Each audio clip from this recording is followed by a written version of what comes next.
Hey, good morning, everybody. How are things going? Hope you had a good weekend. I'm starting to get into a little bit of a rhythm here with this distance learning. I hope you're finding a suitable structure to get stuff done and in a timely fashion, but still able to spend some time to yourself and with family. So, just a couple quick updates. Today's a pretty light day. Hope you're okay with that. First of all, your test grade and homework grade from Friday should be entered maybe late morning today. Should have that up and done. Um, so we're leaving electrostatics from what we tested on Friday. And electrostatics, static meaning at rest, so charges that are just sitting on an object or built up on an object. And we're moving into chapter 34 this week, titled Electric Current. So current meaning to flow, current flowing like a river, water flowing, the current of the river, whatnot, very analogous to each other. In order for something to flow, you need to have something to push it. And that push in a river example would be an elevation change. If there's a change in elevation, then the water will flow from high elevation to low elevation. In current, the push is a difference in voltage. You have to have a voltage to push it from one terminal to the other, from positive to negative, negative to positive, whichever you want to describe, however you want to describe it. But you have to have a voltage. If your battery read 0 volts, then you would conclude that that's a dead battery and no charges are going to flow. It's not going to light up your camping flashlight, whatever. Okay? So we have to have a voltage to push it. And secondly, we have to have a conductor in order for those charges, those electric charges, to flow along. And that conductor could be in the form of electrical wire, your extension cord. It could be in the form of a filament in a light bulb. Anything conductive is necessary in order for charges to flow. And you also have to have that push. So we're going to be introduced to 3 new terms. Well, not totally new, but pretty new in this chapter. And they are current. And current has the symbol I. That stands for current. Not sure where they came with I. It's measured in amps. And that has a unit. We just abbreviate that with A. Okay, so current. You have voltage. The symbol is V.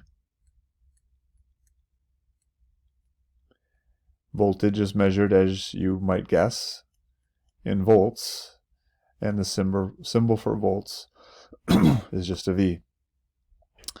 And lastly, the third term that we're going to be introduced to in this chapter is resistance, abbreviated R. Resistance is measured in a unit called ohms. And the symbol for ohms is the Greek letter omega. Like so. Okay? So those are the 3 terms that you're going to be introduced to in your reading today for your homework assignment. And we'll talk more about them as we go along. Tomorrow we'll talk more about them, and Wednesday we'll talk more about them as well. But I don't want to give you too much all at one time. One thing that you're going to be watching today is a short little video. It's only about 3 minutes long. It's a video that I made a couple of years ago in introducing a lab that we would normally have been doing today if we were in class in person. The lab is called the Lead Lines Lab. And you're going to watch the video. It's just an intro to that lab. And the intent in making the video a couple years ago was if there was a bunch of students gone for some reason that day. I don't know if it was a ACT day or AP exam day. I'm not sure what it was. But so I made a video introducing the lab like I would to all of you if we were in class together. And so the students that were absent could watch that video and just kind of, oh, I got it, and then I'll go ahead and collect the data. except we're not collecting data today. But the intro is legitimate. It's valid. That's how I would have introduced the lab to you. You're going to see a graph on there, and I don't want to show necessarily too much, but you're going to see a graph, and the graph has 3 lines on it, and they're not perfectly straight. They're wavy and whatnot, which is fine. And they look something like so. What I want to show you is the values for these lines that I showed on the graph on that little video. There's a little legend you'll see in the video there. I put a little legend up here, and then I wrote the 3 little lines, etc.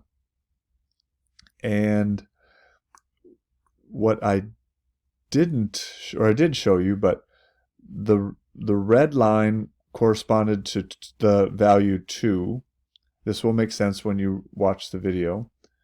The green one was the 4, and the blue one in my little thing here was the 6. So these are the orders that that we found experimentally in the lab, just so that when you see the little lab video that I'm going to want you to see today, this is the order of them. Because what I'm going to have you do, rather than collect the data, and just so you know what we're graphing here, this is resistance and this is length. You'll see this on the video today, so don't worry about writing it down. But the data reflects this. So one of the things you're going to do in your assignment is, and the first thing on your assignment, your homework page for today, is to write a summary for this lab. The summary statement is, what are you learning between the relationship between the resistance in a wire and the length of the wire? And what do you learn about the resistance of a wire and the thickness of a wire? So I want you to write that summary, interpret this graph, think about how does resistance depend upon length, and how does resistance depend upon thickness. There are 2 other variables that affect the resistance of a wire, in other words, the ability for current to flow through it. And those 2 other ones are the conductivity, meaning what type of metal is it, and then the other one is the temperature of the wire. So there are 4 variables: conductivity, temperature, resistance, and thickness. And this lab explored the resistance and thickness part. So I want you to write a summary. What did you learn about the resistance versus length and resistance versus thickness? It's kind of like on taking the ACT test. Those of you who've taken it, I think all of you probably have by now.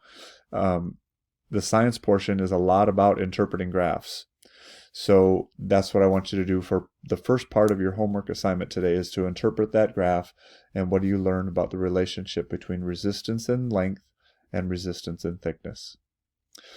Otherwise, your homework assignment is listed. Kind of a light day, short homework, short reading, couple little quick videos, this being one of them.